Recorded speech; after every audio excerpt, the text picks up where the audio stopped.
கரத்தை பிடிச்சு சொல்லுகிறாரு, நோ எண்ட். அவருடைய கரத்துல முடிவு என்கிறது ஒன்றும் இல்லை. உங்க வாழ்க்கையை துவங்கினவர் அவர், உங்க வாழ்க்கையை ஆரம்பிச்சவர் அவர், உங்க வாழ்க்கையை இதுவரையிலும் நடத்தி கொண்டு வந்தவர் அவர். அது ஜஸ்ட் ஒரு அனுபவம் மட்டும்தான், அது ஜஸ்ட் ஒரு தியாகம் மட்டும்தான்.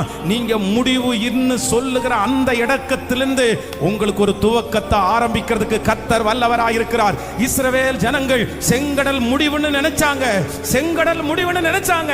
ஆனா கர்த்தர் அதற்கு மத்தியிலே ஒரு வாசலை திறந்து இன்னொரு வழியாய் கர்த்தர் செங்கடலின் அடிப்பக்கத்திலே அவர்களை நடத்த முடியுமானால் இந்த சத்தத்தை கேட்கிற ஒவ்வொரு பிள்ளைகளுக்கும் கர்த்தர் வாக்கு கொடுக்கிறார், இல்ல அந்த வாழ்க்கையை உனக்கு சிறப்பிப்பேன், அந்த வாழ்க்கையை நீ எடுத்து நிறுத்த முடியும், அந்த வாழ்க்கையை மறுபடியும் உனக்கு நான் தருவேன்.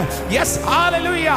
நீங்க ஆசைப்பட்ட வாழ்க்கை தோல்வியானாலும் அவர் உங்களுக்கு கொடுக்கிற அந்த வாழ்க்கை தோல்வி ஆகவே ஆகாது.